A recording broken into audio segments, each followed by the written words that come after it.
میں اجازت چاہتی ہوں احسان، براہ کرم تم ان سے مل لو، میں اس وقت ان کا سامنا نہیں کر سکتی۔ ٹھیک ہے، تم سیدھی نکل جاؤ۔ دونوں دروازے کی طرف بڑھ گئے اور ہم کھلے ہوئے دروازے سے ان کے دور نکل جانے کا انتظار کرنے لگے۔ پھر جو ہی وہ دور ہٹے، میں اور طالوت باہر نکل آئے۔ طالوت میرا ہاتھ پکڑ کر دور نکل گیا تھا، تب میں نے شاہ دانہ کا دوشالہ اتار دیا اور طالوت بھی انسانی حیت میں آ گیا۔ ہم دونوں رخ بدل کر اپنے کمرے کی طرف چل پڑے۔ احسان پریشانی سے چاروں طرف دیکھ رہا تھا۔ ہماری شکلیں دیکھتے ہی وہ کھل اٹھا۔ کہاں ہے؟ میں نے اشارے سے پوچھا۔ چلی گئی، احسان نے جواب دیا اور ہمارے قریب آ گیا۔ چند ساتھ ہماری طرف دیکھتا رہا، پھر دونوں بازو پھیلا کر ہم سے لپٹ گیا۔ اس کی آنکھوں سے آنسو ٹپک رہے تھے اور ہونٹ مسکرا رہے تھے۔ پگلے، وقتی طور پر صحیح تو ہمارا بھائی ہے، کیا رہا؟ سیمی نے آپ کا حکم مان لیا۔ مبارک ہو احسان۔ ہم دونوں نے اسے پرخلوص مبارکباد دی، لیکن اس نے کہا ہے کہ اگر اس کے ابو آپ سے وہ سب کچھ لینے پر تیار ہو گئے جو اصغر الدولہ کو ادا کرنا ہے، تب یہ کام ہو سکے گا۔ ارے تم جیسے منہ زور گھوڑوں کو رام کر لیا تو وہ بڑے میاں کیا چیز ہیں؟ اور اب دیکھوں گا ان نواب شمشیر الدولہ کو واپس ولایت نہ پہنچا دوں تو میرا مطلب ہے عادل نام نہیں۔ احسان ہنسنے لگا، پھر بولا، سنا ہے آپ نے اسے بے وقوف بنا کر ٹھنڈے پانی کے چشمے میں چھلانگ لگانے پر مجبور کر دیا تھا۔ اب تو ریس بھی ہوگی، محترمہ نے اس چمار کی سفارش کی تھی۔ میرا خیال ہے اب اس سفارش کی ضرورت نہیں ہے۔ ریس کا کیا قصہ ہے؟ احسان نے دلچسپی سے پوچھا اور میں نے اسے ریس کے بارے میں بتایا۔ احسان ہنستا رہا، وہ بہت خوش نظر آ رہا تھا۔ رات گئے تک وہ ہمارے پاس بیٹھا رہا، وہ اپنی زندگی بھر کی محرومی کے قصے سنا رہا تھا۔ دوسرے دن صبح نواب صاحب ہمارے پاس آئے۔ میں معلوم کرنا چاہتا تھا کہ آج کا کیا پروگرام ہے، میرا مطلب ہے شہزادہ حسام کی ڈرامائی آمد کا اعلان کیا جائے گا یا نہیں؟ یقیناً نواب صاحب، یقیناً، طالوت نے مسکراتے ہوئے کہا۔ بڑی دلچسپی رہے گی۔ ویسے آپ لوگ بے حد فیاض اور فراغ دل ہیں شہزادہ عادل اور سائم، لیکن ایک بار پھر درخواست کروں گا کہ شمشیر کی کسی بدتمیزی سے دل میلا نہ کریں۔ اوہ، آپ بالکل بے فکر رہیں نواب صاحب، ویسے ایک خاص مسئلے پر آپ سے گفتگو کرنی ہے۔ کیا مسئلہ ہے؟ اس کے بارے میں آپ سے رات کو گفتگو ہوگی نواب صاحب۔ کیوں؟ ابھی کیوں نہیں؟ طویل گفتگو ہوگی، چھوٹا منہ بڑی بات ہوگی، براہ کرم رات تک انتظار کر لیں۔ ضرور ضرور، ویسے دن بھر الجھن میں رہوں گا، لیکن کوئی بات نہیں۔ ہاں تو آپ شہزادہ حسام کو بھی تیار کر کے ساتھ لیتے آئیں۔ بہت بہتر، طالوت نے گردن جھکا کر جواب دیا اور پھر وہ واپس چلے گئے۔ ابے او جن، یہ کیا کیا؟ میں نے دانت پیستے ہوئے کہا۔ بس بس اے آدم زاد، تو اپنی عقل کو سب سے زیادہ کیوں سمجھتا ہے؟ ارے بھائی، ہماری کھوپڑی میں ناریل کا گودا نہیں ہے، ہم بھی کچھ سوچ سکتے ہیں۔ مگر سوچا کیا ہے؟ میں نے پوچھا۔ ابھی نہیں بتایا جا سکتا، طالوت نے اکڑتے ہوئے کہا اور مجھے ہنسی آ گئی۔ چلو آؤ شہزادہ عالم کو تیار کروا لیں۔ اور ہم دونوں احسان کے کمرے میں گئے۔ خوب، گویا آپ نے سوٹ کیس کھولا بھی نہیں، طالوت نے اس سوٹ کیس کی طرف دیکھتے ہوئے کہا، جو شاید اس نے راسم سے منگوایا تھا۔ اور پھر اس نے سوٹ کیس کھول کر شیونگ مشین نکالی۔ چلو شیو کر کے منہ دھو لو، غسل تو تم نے کر لیا ہوگا۔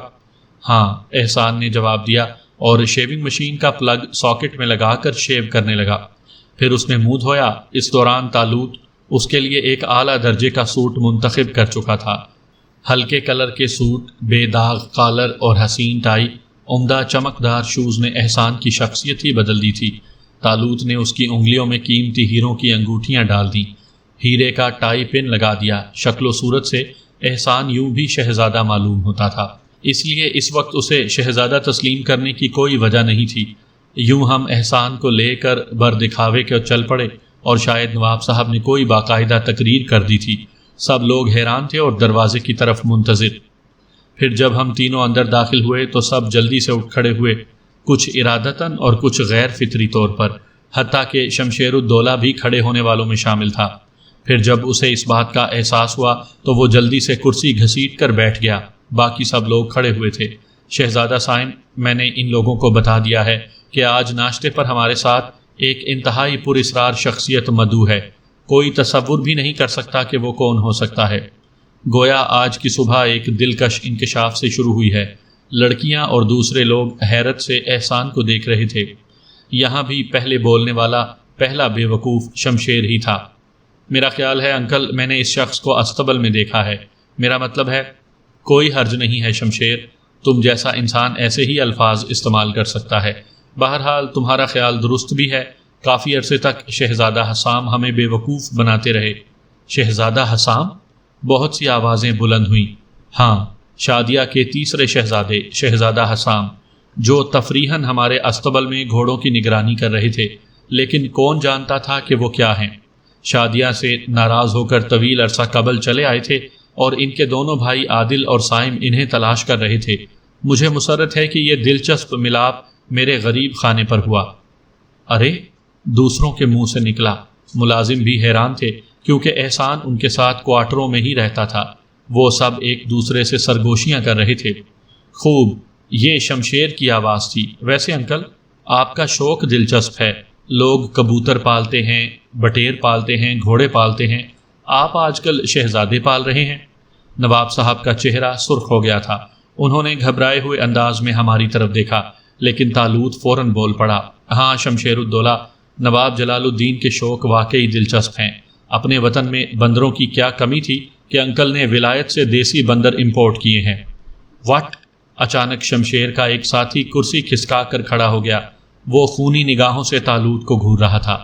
طالوت نے مسکراتے ہوئے اسے دیکھا اور اچانک خونخوار آدمی کے چہرے پر بوکھلاہٹ کے آثار نظر آنے لگے. وہ سوڈے کے جھاگ کی طرح بیٹھ گیا تھا. اس کے دونوں ہاتھ گود میں رکھے ہوئے تھے.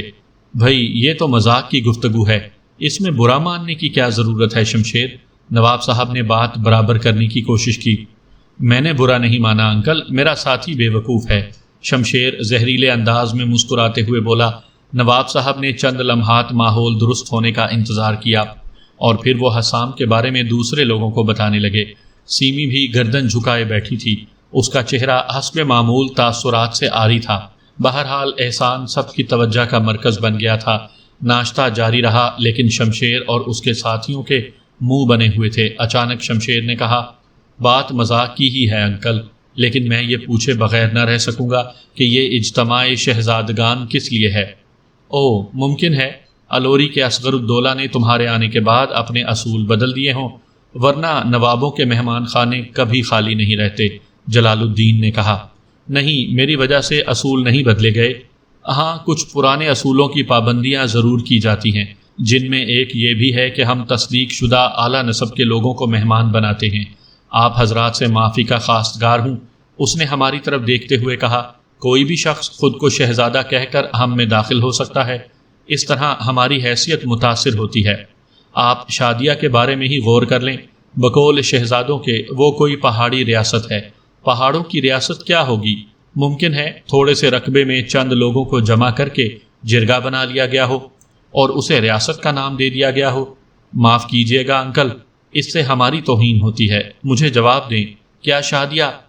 ہاں، میں شادیہ کے بارے میں اچھی طرح جانتا ہوں. ان لوگوں کی نیکی اور شرافت شادیہ کی نمائندگی کرتی ہے. اور اس کے علاوہ شمشیر، تم یہاں صرف ایک مہمان کی حیثیت سے ہو. میرا خیال ہے مہمانوں کے لیے بھی کچھ اصول مقرر ہوتے ہیں. نواب صاحب مٹھیاں بھینچ کر بولے. نہیں انکل، میں صرف مہمان نہیں ہوں. آپ جانتے ہیں میں صرف مہمان نہیں ہوں. شمشیر الدولہ نے ایک ایک لفظ رک رک کر اور نواب صاحب کی آنکھوں میں دیکھ کر کہا.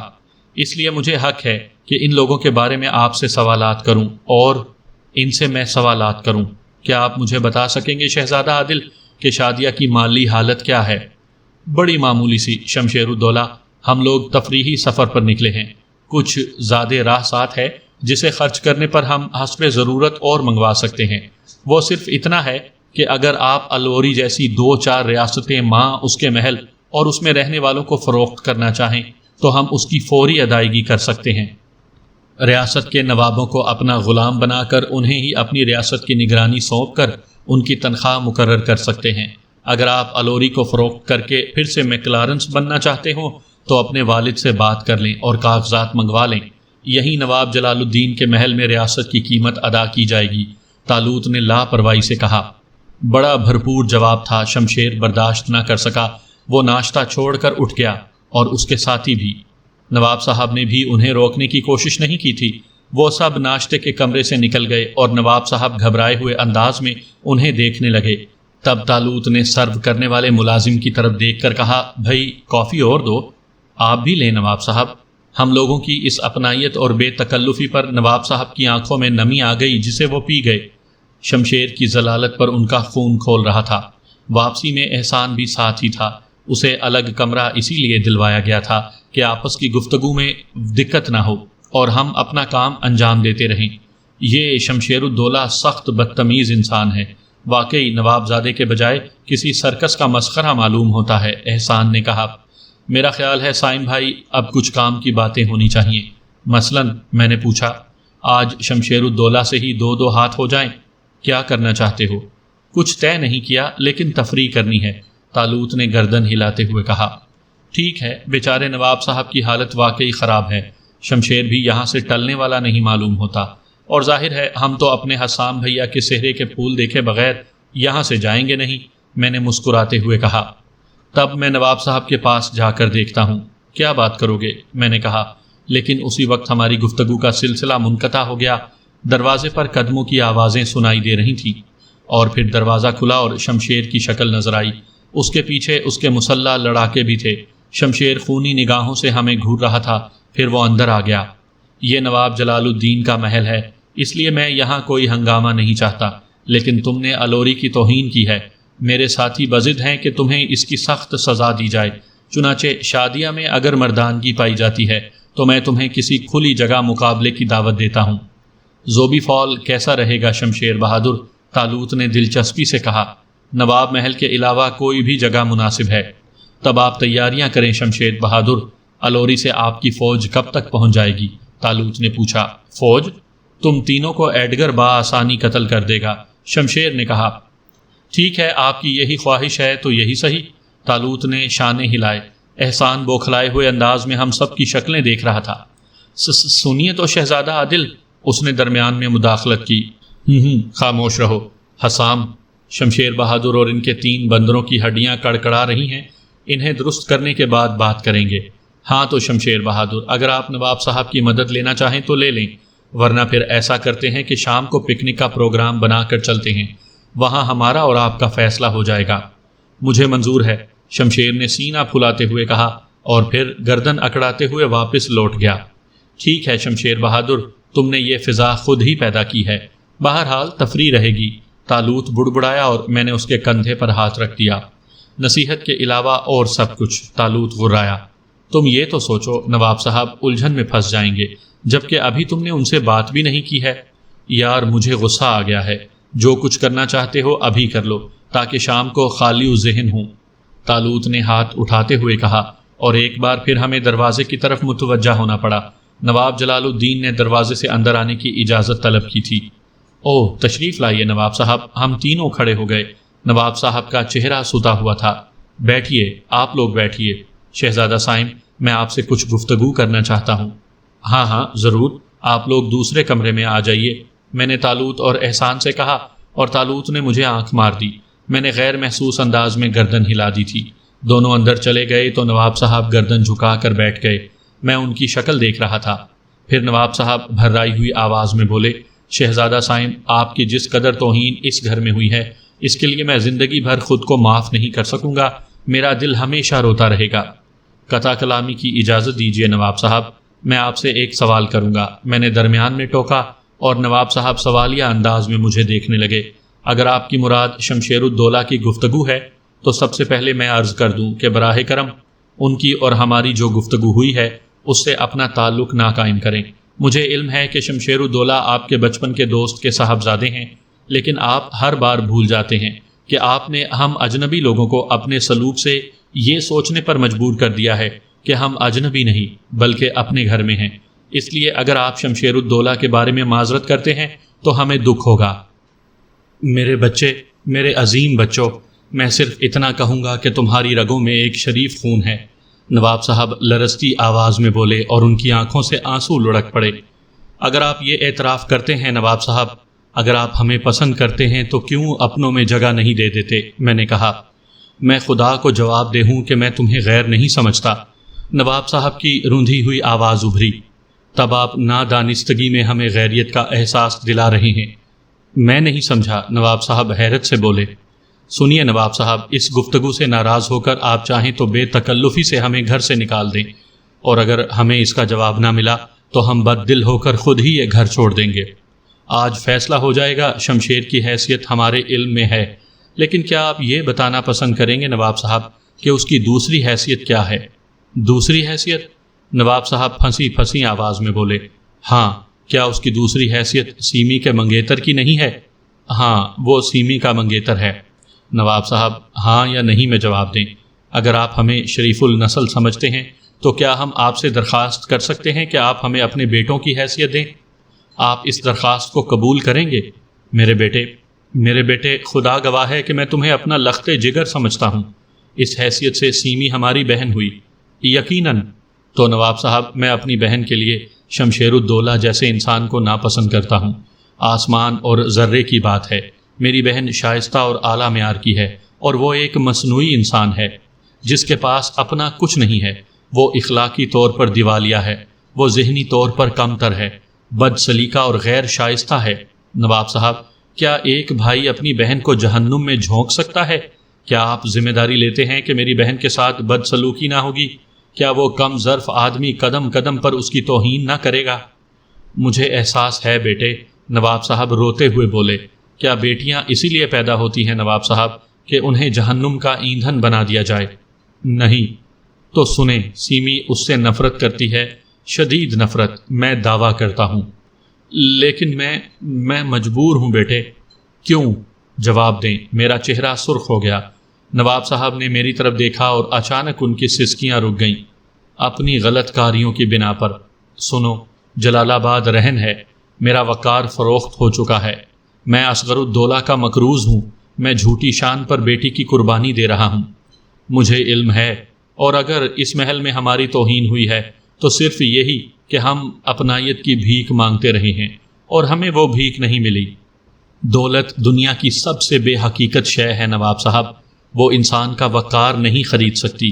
جو لوگ دولت سے وقار کی تجارت کر سکتے ہیں وہ انسان نہیں کہلاتے، اور جانور اور انسان رحم کے رشتے میں تو منسلک ہو سکتے ہیں، کسی اور رشتے میں نہیں۔ ہمارے دلوں نے آپ کے ماحول کو قبول کر لیا ہے، ہم نے آپ سے محبت طلب کی، آپ نے صرف ہمارا احترام کیا، ہماری ضرورت پوری نہیں کی۔ آپ شمشیر کی بدتمیزیوں کی معافی مانگنے چلے آئے، اپنے بیٹوں سے اپنی پریشانی کا اظہار نہیں کیا۔ آخر کیوں نواب صاحب؟ کیا یہی اپنائیت ہے؟ میں مجرم ہوں بیٹے، مجھے جو چاہو سزا دے لو، نواب صاحب گردن جھکاتے ہوئے بولے۔ اولاد والدین کو، چھوٹے بزرگوں کو سزا نہیں دیتے، ہاں اپنی خواہشات کے لیے ضد ضرور کرتے ہیں۔ سنیے نواب صاحب، میں آپ سے اپنا حق طلب کرتا ہوں، میں آپ کا اعتماد چاہتا ہوں، میں آپ کی اپنائیت، آپ کی محبت چاہتا ہوں۔ بولو، کس طرح یقین کرو گے؟ نواب صاحب پر اعتماد لہجے میں بولے، میں اپنی بہن کے لیے اس کا پسندیدہ مستقبل چاہتا ہوں، میری مجبوریاں تمہارے علم میں ہیں۔ جوان بیٹے والدین کی مجبوریاں سمیٹ لیتے ہیں۔ آپ کے 2 بیٹے ہیں، عادل اور صائم۔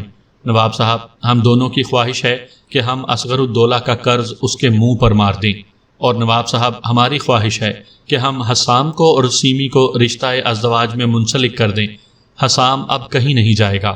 سنیے نواب صاحب، حالانکہ یہ بات میرے پروگرام میں شامل نہیں تھی، میں کئی زندگیوں کو داؤ پر لگا رہا ہوں، لیکن اب میں ہر انجام کے لیے تیار ہوں۔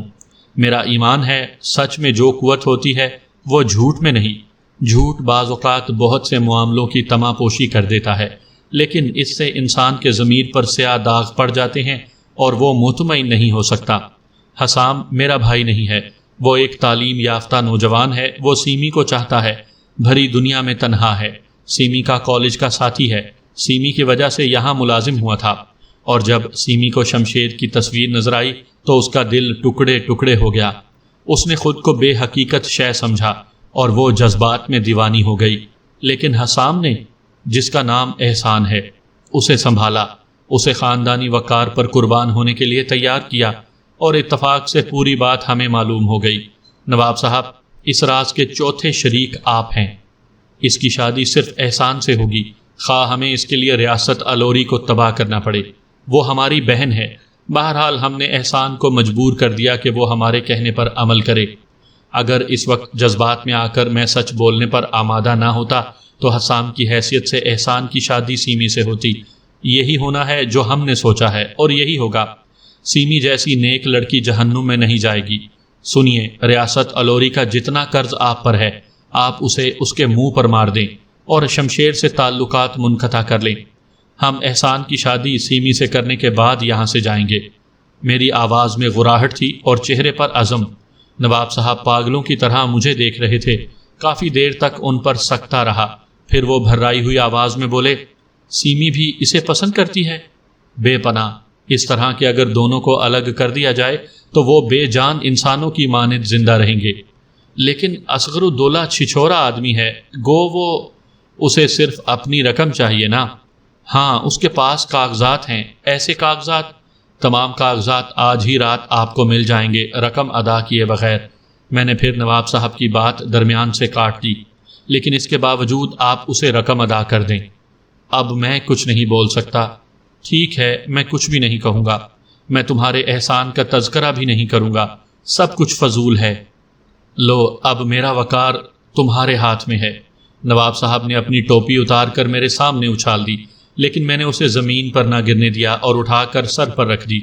آج آپ نے ہمیں دنیا کی سب سے قیمتی شے دے دی ہے نواب صاحب، جائیے آرام کیجیے۔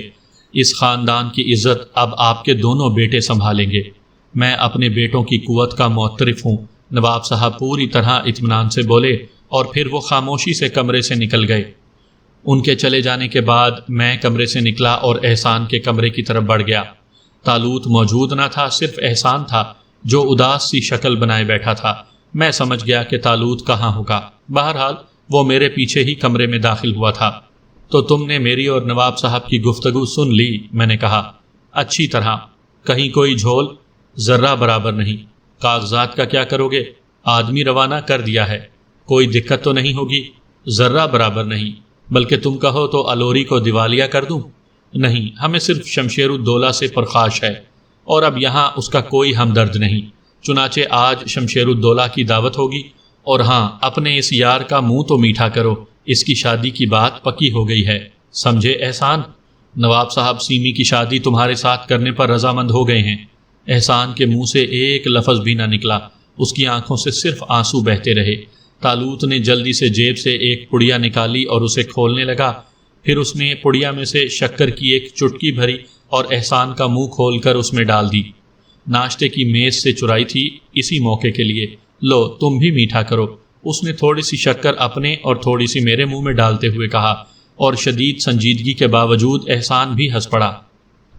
سامعین کرام، آپ سن رہے ہیں ایم اے راحت کی لکھی گئی کہانیوں میں سے ایک دلچسپ کہانی جس کا نام ہے طالوت۔ یہ اس سلسلے کی قسط نمبر 32 ہے۔ مجھے امید ہے آپ کو میری یہ کاوش پسند آ رہی ہوگی۔ پکنک کی تیاریوں کے لیے کوئی خاص محنت نہیں کرنا پڑی تھی، البتہ شمشیر الدولہ کی سج دج دیکھنے کے قابل تھی۔ اس نے اور اس کے ساتھیوں نے گھوڑے پسند کیے تھے۔ لڑکیاں آج سب ہماری کار میں تھیں، دوسری کار بھی لے لی گئی تھی۔ بہرحال کسی کو بتایا نہیں گیا تھا کہ آج شمشیر کی شامت آ گئی ہے۔ شمشیر نے سیمی کو بھی گھوڑے پر چلنے کی پیشکش کی تھی، لیکن سیمی نے معذرت کر لی تھی۔ تاہم شمشیر نے اپنا گھوڑا خاص طور سے سیمی کی کار کے پیچھے لگایا، لیکن اس کار کا سٹیئرنگ طالوت کے ہاتھ میں تھا۔ گھوڑوں کی جان تو راستے میں ہی نکل گئی تھی، کیونکہ تیز رفتار کار کا ساتھ دینے کے سلسلے میں مار کھا کھا کر ان کا برا حال ہو گیا تھا۔ بہرحال ہم اب زوبی فال کے نزدیکی میدان میں پہنچ گئے اور تھوڑی دیر کے بعد چاروں سوار بھی پہنچ گئے۔ سیمی، میں نے آہستہ سے کہا، جی سائم بھائی، تمہارے ایکس منگیتر نے آج ہمیں چیلنج کیا ہے، چنانچہ تم سے معذرت کے ساتھ۔ ایکس منگیتر؟ سیمی ہنس پڑی، لیکن وہ سوالیہ انداز میں میری شکل بھی دیکھ رہی تھی۔ یہ خوشخبری تمہیں یہیں لا کر سنانا چاہتا تھا۔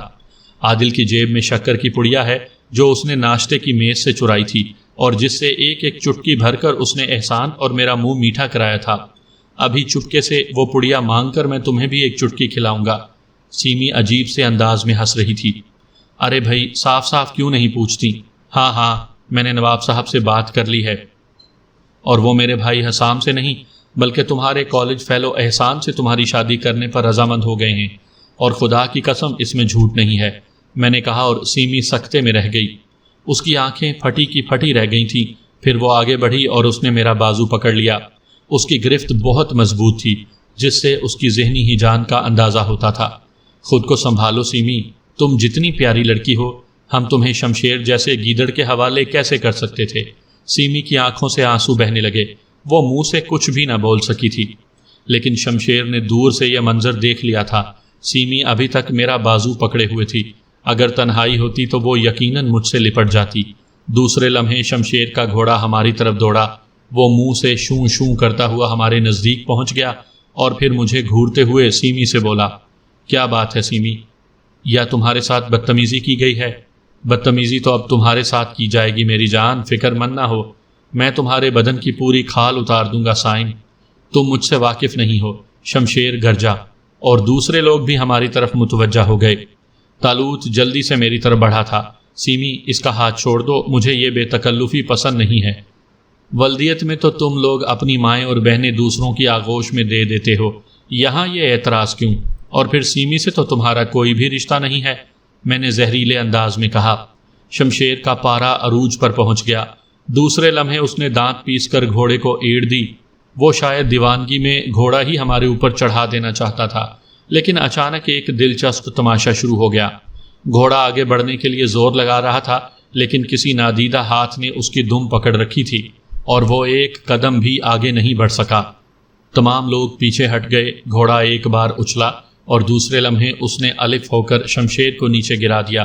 شمشیر منہ کے بل گرا تھا، اس سے اس کا چہرہ خراب ہو گیا، لیکن دوسرے لمحے وہ اٹھ کھڑا ہوا، اس کی آنکھوں میں خون اترا ہوا تھا۔ لڑکیاں سہم کر چیخنے لگیں۔ شمشیر کے لڑاکوں نے پستول نکال لیے تھے۔ شمشیر بہادر اپنے لڑاکوں کی مدد سے لڑکیوں کی بے عزتی کرنا چاہتے ہیں، لیکن کسی کو فکر کرنے کی کوئی ضرورت نہیں ہے، ہم لوگ موجود ہیں۔ طالوت نے ہونٹ بھینچ کر کہا، اور لڑکیاں زور سے چیخنے لگیں، یہاں سے تمہاری لاشیں ہی واپس جائیں گی، شمشیر گر جا۔ سن لیا تم لوگوں نے، نواب صاحب کے سامنے گواہی دینا ہوگی۔ طالوت پھر لڑکیوں سے بولا اور پھر شمشیر سے بولا، میں حکم دیتا ہوں شمشیر کہ اپنے آدمیوں کو پستول پھینکنے کا حکم دو، پکڑو اسے، گرا کر ذبح کر ڈالو۔ شمشیر نے تینوں لڑاکوں سے کہا اور انہوں نے جلدی سے پستول ہولسٹروں میں رکھ کر چاقو نکال لیے۔ میں اور احسان آگے بڑھے تو طالوت نے جلدی سے دونوں ہاتھ اٹھا دیے۔ نہیں نہیں سائن بھیا، یہ ہماری توہین ہے، کیا میں ان تینوں سے بھی نمٹ نہیں سکوں گا؟ تم لوگ پیچھے ہٹ جاؤ، یہ دیوانگی ہے۔ احسان گر جا۔ رک جاؤ حسام، ٹھیک ہے، عادل انہیں درست کر دے گا، میں نے کہا، اور احسان چونک کر میری شکل دیکھنے لگا۔ شمشیر کے چہرے سے آگ برس رہی تھی، وہ اس وقت سب کچھ کرنے پر تل گیا تھا۔ لڑکیاں سہمی ہوئی تھیں۔ سیمی پاگلوں کی طرح کبھی میری اور احسان کی شکل دیکھتی اور کبھی عادل اور لڑاکوں کی۔ شمشیر کے لڑاکے چاقو کھولے طالوت پر حملہ کرنے کے لیے تیار تھے۔ ان کے چہروں سے وحشت برس رہی تھی۔ عجیب ماحول تھا، دوسرے لوگ لرز رہے تھے، لیکن طالوت کی حقیقت سے صرف میں واقف تھا۔ معزز شمشیر الدولہ، میں تمہارے لڑاکوں کی پٹائی نہیں کروں گا، صرف ان کے لباس اتار لوں گا، انہیں زوبی فال کے دریا میں 3 غوطے دوں گا، اور میرے خیال میں یہی سزا ان کے لیے کافی ہوگی۔ اس کے بعد تمہارے بارے میں فیصلہ کیا جائے گا۔ ذبح کر دو، شمشیر حلق پھاڑ کر چیخا، اور تینوں لڑاکوں نے خوفناک انداز میں طالوت پر حملہ کر دیا۔ طالوت نے انہیں جھکائی دی اور وہ آپس میں ایک دوسرے سے ٹکرا گئے۔ بمشکل تمام وہ تینوں خود کو زخمی ہونے سے بچا سکے تھے۔ میں سمجھ گیا طالوت اگر چاہتا تو اس کے ایک اشارے پر وہ تینوں برہنہ ہو سکتے تھے۔ ان کے چاقو ان کے ہاتھوں سے نکل کر ایک دوسرے کے جسم میں پیوست ہو سکتے تھے، لیکن وہ انسانوں کے سے انداز میں لڑنا چاہتا تھا تاکہ کوئی اس کی شخصیت پر شک نہ کر سکے۔ لڑاکے سنبھلے اور اس بار انہوں نے بڑی مہارت سے حملہ کیا، لیکن اس بار طالوت نے انہیں جھکائی نہیں دی، بلکہ اس نے ان تینوں کو دبوچ لیا۔ وہ تینوں اس کے بازوؤں کے شکنجے میں جکڑ گئے اور بری طرح زور لگانے لگے۔ افراتفری کا عالم تھا، اس لیے کسی نے طالوت کے اچانک لمبے ہو جانے والے ہاتھوں پر توجہ نہیں دی تھی، ورنہ 3 آدمیوں کو بیک وقت جکڑ لینا ممکن نہیں تھا۔ طالوت کے ہاتھ غیر معمولی طور پر لمبے ہو گئے تھے اور ان کی گرفت میں بھنچے ہوئے لڑاکوں کے چہرے سرخ ہو گئے تھے، ان کی آنکھیں نکل پڑی تھیں اور ان کے انداز سے بدحواسی ظاہر ہو رہی تھی۔ اپنے اپنے چاقو پھینک دو ورنہ تمہاری پسلیاں چور چور ہو جائیں گی، طالوت نے غراتے ہوئے کہا، اور لڑاکے سہمی ہوئی نگاہوں سے شمشیر کو دیکھنے لگے۔ ٹکڑے کر دو، پلٹ کر ہاتھ مارو، شمشیر نے دانت پیستے ہوئے کہا، اور پھر اس نے اپنا پستول نکال کر اس کا رخ طالوت کی طرف کر دیا۔ لیکن اس وقت میں خاموش نہیں رہ سکتا تھا۔ میں نے پھرتی سے شمشیر کے پستول پر ہاتھ ڈال دیا اور پھر میرا گھونسا شمشیر کے جبڑے پر پڑا۔ شمشیر کسی گینڈے کی طرح مضبوط تھا، لیکن مجھے اپنی یادداشت پر ہمیشہ شرمندگی ہوتی تھی۔ مجھے اس وقت بھی یاد نہیں تھا کہ میری رگوں میں طالوت کا مہیا کیا ہوا شربت فولاد دوڑ رہا تھا۔ وہ تو جب میرے گھونسے نے عجیب تماشا دکھایا تب مجھے یاد آیا۔ شمشیر کا جبڑا اپنی جگہ سے کھسک گیا تھا اور وہ کروٹ کے بل نیچے گرا تھا۔ میں نے اس کا پستول اٹھایا اور پوری قوت سے پانی کی طرف اچھال دیا۔ شمشیر کے حواس گم تھے، ممکن ہے 2-4 دانت ٹوٹ گئے ہوں۔ اس ایک گھونسے نے ہی اسے خراب پوزیشن کا احساس دلا دیا تھا، چنانچہ اس نے فوری طور پر اٹھنے کی کوشش نہیں کی۔ دوسری طرف عادل نے تینوں لڑاکوں کو ادھموا کر دیا تھا۔ ان کے چاقو ان کے ہاتھوں سے نکل کر نیچے گر پڑے تھے اور اب ان کے منہ سے کراہیں نکل رہی تھیں۔ چھوڑ دو، خدا کے لیے چھوڑ دو، ایڈگر نے بمشکل کہا۔ ایک شرط پر، طالوت نے جواب دیا، تم لوگ اپنے کپڑے اتار کر پانی میں 3 غوطے لگاؤ گے۔ ہم لگائیں گے، وہ تینوں بیک وقت بولے، اور طالوت نے گرفت ڈھیلی کر دی۔ پھر اس نے ان تینوں کی طرف دیکھا، وہ جھوم رہے تھے اور گہری گہری سانسیں لے رہے تھے۔ شمشیر اٹھ کھڑا ہوا تھا، وہ بے بسی سے ہاتھ مل رہا تھا۔